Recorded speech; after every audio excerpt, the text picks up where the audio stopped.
খবরদার কেউ একা একা ইফতারি করবেন না। একা ইফতারি করেন নাকি আপনারা? একসাথে। আল্লাহর হাবিব সাল্লাল্লাহু আলাইহি ওয়াসাল্লাম বললেন, কেউ যদি কাউকে ইফতারি খাওয়ায়, যিনি খাওয়ালো উনি রোজা রেখে যেই সওয়াব, খাওয়ানোর কারণে ওই সওয়াব। সাহাবারা বললেন, ইয়া রাসূলুল্লাহ, ইফতারি খাওয়ানোর মতো পয়সা তো আমাদের নাই। আল্লাহর হাবিব সাল্লাল্লাহু আলাইহি ওয়াসাল্লাম বললেন, ওয়ালাউ বিশারবাতি মা, যদি এক ঢোক পানি দিয়েও ইফতারি খাওয়া তবেও এই সওয়াব পাওয়া যাবে।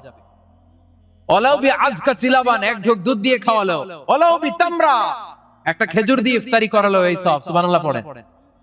দুই ভাই ইফতারি করতে বসছেন, আপনার প্লেট থেকে একটা পেঁয়াজু আপনার ভাইয়ের প্লেটে দিলেন, আপনার ভাই একটা খেজুর আপনার প্লেটে দিল, দুইজন দুইজনের ইফতারি খাওয়ানোর সওয়াব হয়ে গেছে। সুবহানাল্লাহ কইতে পারলেন না? পারবেন? পারবেন সবাই? একসাথে খাবেন না আলাদা? বাসায় একসাথে খাবার খান, আলাদা আলাদা না। কিভাবে? একসাথে। যদি একান্নবর্তী ফ্যামিলি হয়, ভাই বোন চাচা মামা একসাথে, তাহলে ছেলে মেয়েরা একসাথে বসবেন না। ছেলেরা সবাই একসাথে, তাদের খাওয়া শেষ, এরপরে মেয়েরা সবাই একসাথে। আর যদি নিজের ফ্যামিলি, স্বামী স্ত্রী ছেলে মেয়ে, তাহলে সবাই মিলে একসাথে খাবেন। খাবেন কোন হাতে? বাম হাতে নাকি? আওয়াজ করে কোন হাতে?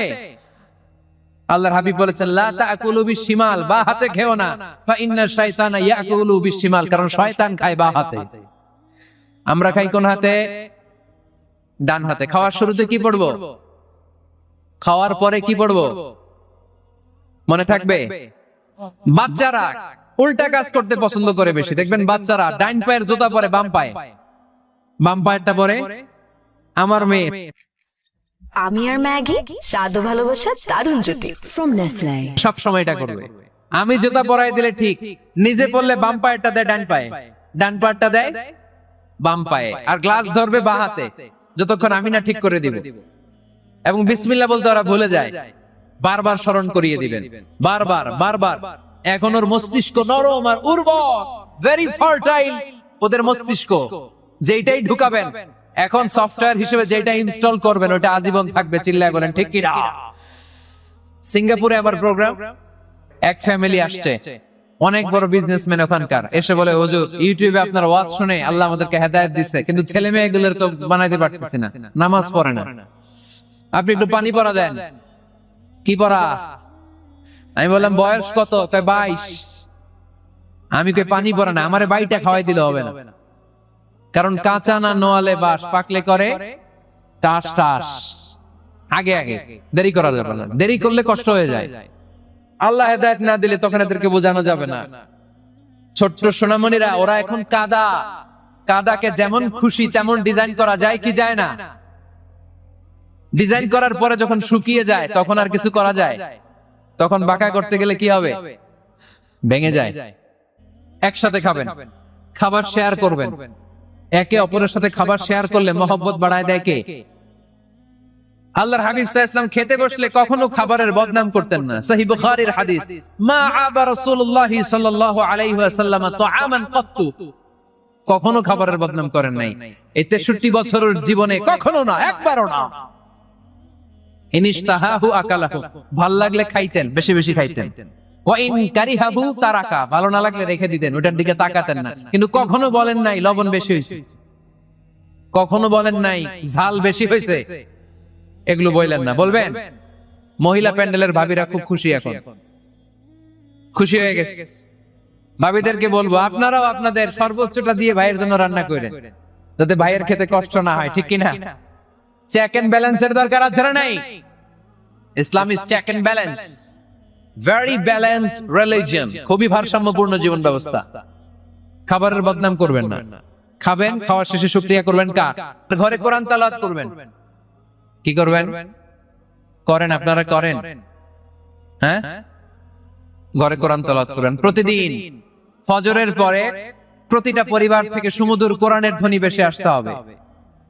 কথা কয় না? তা ঠিক বলেন না কেন আওয়াজ করে? প্রতিটা ঘরেই যেন কোরআনের সুমধুর বাণী উচ্চারিত হয়। এলাকার মসজিদের মক্তবগুলোতে হুজুর কোরআন পড়ায়, আছে এটা না? আমরা ছোটবেলা কিন্তু যাইতাম, আমি যাইতাম শাহী জামে মসজিদে, ওইখানে যে আমি কোরআন শিখছি। তো মসজিদগুলোতে আপনারা এই মক্তবের সিস্টেমটা চালু রাখবেন, প্রতিদিন সকালে কোরআন পড়বেন। কোরআন যেটা মুখস্থ করবেন স্ত্রীকে শোনাবেন, স্ত্রী আপনাকে শোনাবে। প্রতি মাসের জন্য একটা সূরা নির্ধারণ করেন। কোনটা? একটা। এক মাসে একটা ছোট্ট সূরা মুখস্থ করা যাবে না? ধরেন সূরাতুত তিন, ওয়াত-তিনি ওয়াজ-জাইতুন, এটা এক মাসে মুখস্থ করা যাবে না? যাবে। আজকে রাতেই আপনাদের ফ্যামিলি মিটিং এটা সিদ্ধান্ত নেবেন যে এই মাসের জন্য সবাই মিলে কোন সূরাটা পড়বেন। মুখস্থ করতে হবে, অর্থও জানতে হবে। আমার ফ্যামিলিতে এই মাসে চলতেছে সূরাতুদ দুহা।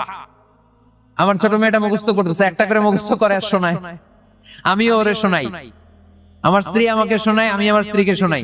প্রত্যেকটা ঘরে এই প্র্যাকটিসের দরকার আছে না নাই? প্রতি মাসে কয় সূরা? তাহলে এক বছরে কয় সূরা? 12টা। পুরো হাফেজ হয়ে যাবে কয়েক বছরের ব্যবধানে। পারা যাবে মুসলমান? আল্লাহর হাবিব সাল্লাল্লাহু আলাইহি ওয়াসাল্লাম আম্মা জান আয়েশা রাদিয়াল্লাহু তাআলা আনহুর কোলের মধ্যে মাথা রেখে কোরআন তেলাওয়াত করতেন। কানা রাসূলুল্লাহ সাল্লাল্লাহু আলাইহি ওয়াসাল্লাম ইয়াকরাউল কোরআন ওয়া রাসুহু ফি হাজরি ওয়া আনা হায়েদ। আম্মা জান আয়েশা বলেন, আমার যখন মাসিক চলতো, আমার মেনস্ট্রুয়েশনাল পিরিয়ড চলাকালীন সময়ে আল্লাহর নবী আমার কোলে মাথা রেখে রেখে কোরআন তেলাওয়াত করে আমারে শোনাতে।